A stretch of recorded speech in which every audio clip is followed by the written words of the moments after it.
بسم اللہ الرحمن الرحیم۔ رابعہ بصریہ کی پیدائش 97 ہجری میں شیخ محمد اسماعیل کے گھر ہوئی۔ چونکہ آپ اپنے والدین کی چوتھی اولاد تھیں اس لیے آپ کا نام رابعہ رکھا گیا۔ عربی زبان میں رابعہ چوتھی کو کہتے ہیں۔ ابھی آپ 4-5 سال کی تھیں کہ والدین کا سایہ سر سے اٹھ گیا۔ جب آپ 8 سال کی ہوئیں تو بصرہ میں خوفناک قحط آ گیا۔ ان ہولناک حالات میں رابعہ بصریہ اور ان کی 3 بہنوں نے چند دن کے فاقے تو برداشت کر لیے، لیکن جب بھوک حد سے گزری تو بھیک مانگنے تک نوبت آ گئی۔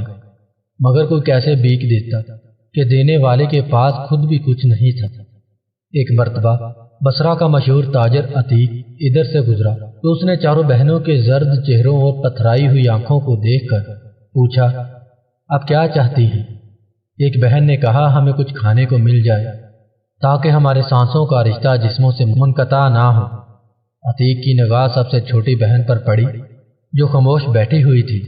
اس کے چہرے کی معصومیت سے متاثر ہو کر عتیق نے پوچھا، اے لڑکی، تجھے بھوک نہیں؟ نے قحط بھری آواز میں جواب ملا، بہت بھوک ہے۔ عتیق نے کہا، تو پھر کسی سے روٹی کیوں نہ مانگی؟ رابعہ نے عجیب جواب دیا، جسے مانگنا چاہیے اسے مانگ رہی ہے۔ عتیق نے دوسرا سوال کیا، تو پھر تجھے ابھی تک روٹی کیوں نہیں ملی؟ رابعہ نے جواب دیا، جب وقت آئے گا تو وہ بھی مل جائے گی۔ عتیق لڑکی کے دانشمندانہ جواب سے متاثر ہوا اور اس نے دل میں فیصلہ کیا کہ یہ 8 سال کی چھوٹی لڑکی اگر مجھے گھر کے کام کاج کے لیے باندھی کے طور پر مل جائے تو سودا اچھا ہے۔ اس نے بڑی بہنوں سے کہا کہ میں تمہیں اتنے پیسے دیتا ہوں کہ قحط کے حالات میں تمہیں کسی اور کے سامنے ہاتھ پھیلانے کی ضرورت نہیں رہے گی، مگر شرط یہ ہے کہ چھوٹی بہن کو میرے ساتھ بھیج دو، یہ میری خدمت کیا کرے گی، اس کے کھانے پینے کی ذمہ داری میں خود کروں گا۔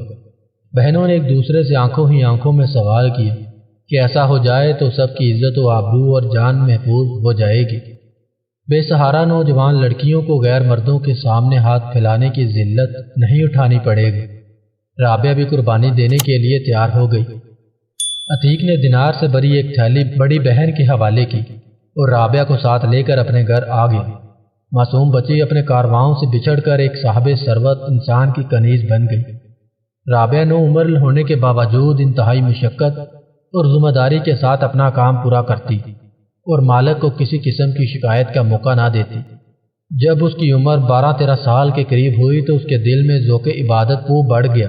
گھر کے کام کاج کرنے کے بعد وہ پوری رات عبادت میں مصروف رہتی، پھر صبح ہوتے ہی اپنے آقا کی خوشنودی حاصل کرنے کے لیے گھر کے کام میں مشغول ہو جاتی۔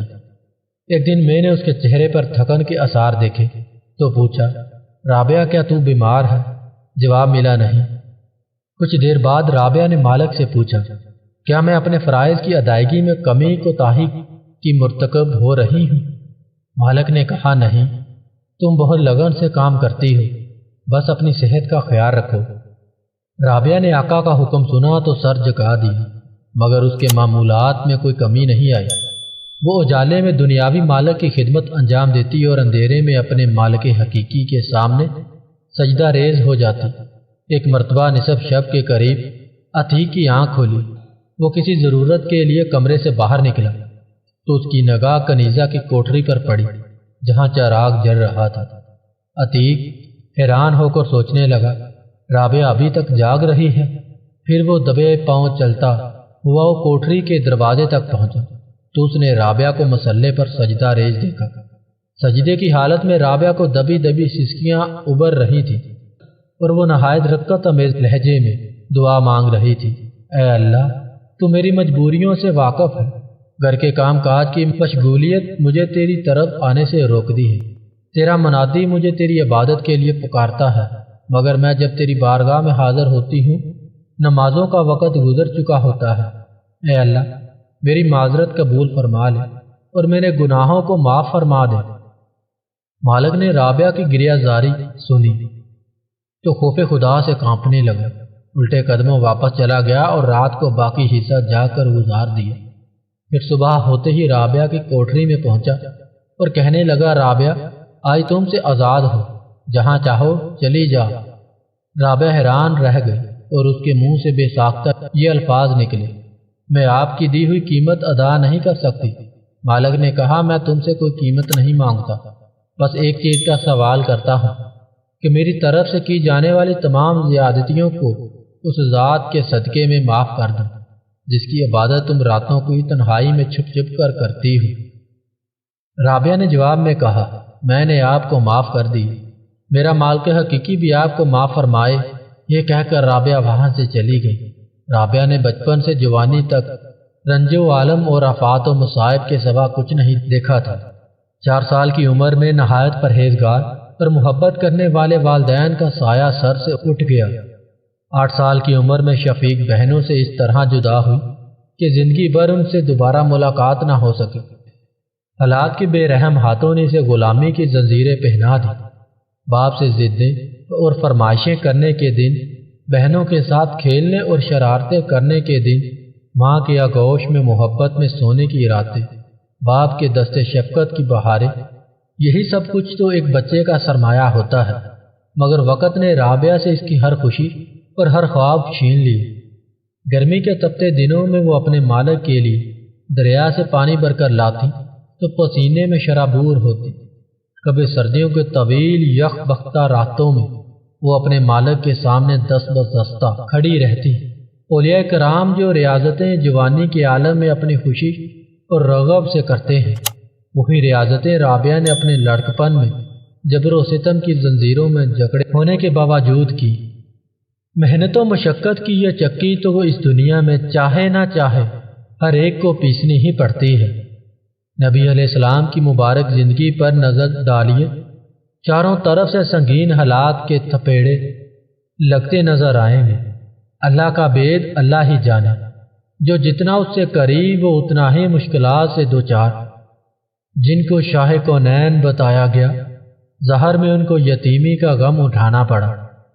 اسباب خوشی سے محروم، جن کے دم قدم سے سارے عالم کو روشنی ملی، خود ان کا آشیانہ چراغ کی روشنی سے خالی، جن کے نفس مسیحائی سے ہر بلا ٹل جاتی تھی، خود ان کے سر پر مصائب کے بادل منڈلاتے ہوئے جو سارے عالم کے لیے گلدستہ رحمت بن کر آئے، خود ان کے گرد و پیش اور راستے میں کانٹے ہی کانٹے، جن کا رحم بھرا دل اپنے پرائے سب کے لیے تڑپتا تھا، خود ان کے حق میں قریبی رشتہ دار پتھر دل، جن کو عورت کی ممتا کا اتنا خیال کر روتے بچے کی وجہ سے نماز مختصر پڑی، خود انہی کے لیے صنف نازک کھانے میں زہر ملاتی ہے، جن کو بچوں سے اتنا پیار کہ نام مواقف بچے کو روتے دیکھ کر اٹھانا، چومنا، گلے سے لگانا ان کے حق میں طوائف کے بچے اتنے بے رحم کی سنگ باری سنالین مبارک لہو سے بھر گئے۔ ذرا دوسرے انداز سے سوچئے کہ جن کے لیے بزم کون و مکان کو سجایا گیا، وہ دنیا میں یتیمی کا نشان ماتھے پر سجا کر آئے۔ بنو سعد کو اکثر عورتوں نے جن کی غربت کے پیش نظر ان کو گود میں لینے سے انکار کر دیا، ارے جن کے لیے سب کچھ بنا، آج انہی کو ٹکرا رہی ہیں، جن سے 6 سال کی عمر میں ماں کی ممتا چھن گئی، 8 سال کی عمر میں دادا کا سہارا بھی جاتا رہا۔ ایمن کہتی ہیں کہ جب حضرت عبد المطلب کا جنازہ اٹھا تو دیکھا گیا کہ آپ صلی اللہ علیہ وآلہ وسلم جنازے کے پیچھے پیچھے روتے جا رہے تھے۔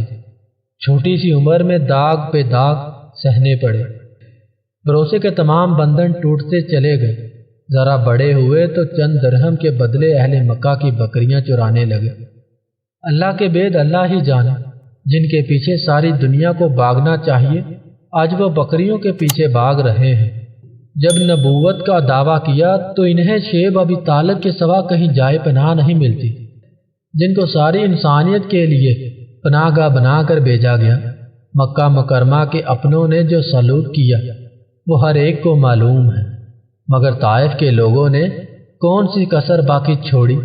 جب آپ واپس لوٹے تو زبان مبارک سے نکلا، اے کاش کوئی میرا غم خوار ہوتا جو غم خواری کرتا، کوئی دلدار ہوتا جو دلداری کرتا۔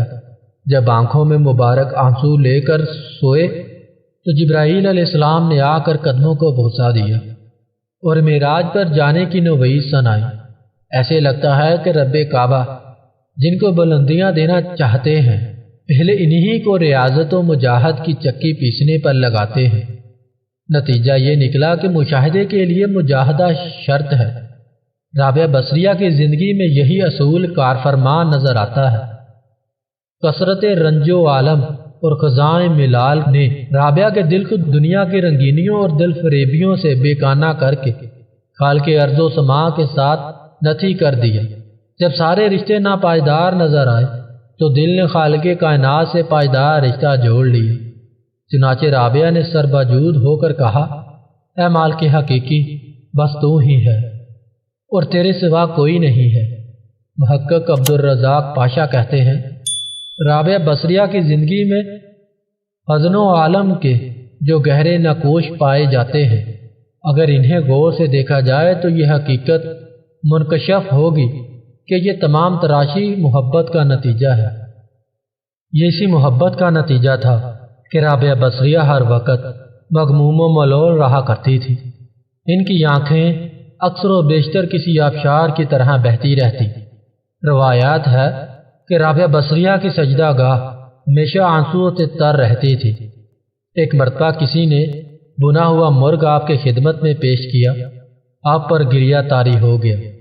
آپ خوب روئیں تو ہدیہ پیش کرنے والے نے پوچھا، آخر رونے کی کیا وجہ ہے؟ فرمایا، یہ مرغ مجھ سے بہتر ہے کہ اس کو بھوننے سے پہلے ذبح کیا گیا۔ اگر اللہ تعالیٰ نے مجھے جہنم میں ڈالا تو زندہ حالت میں بھون دیا جائے گا۔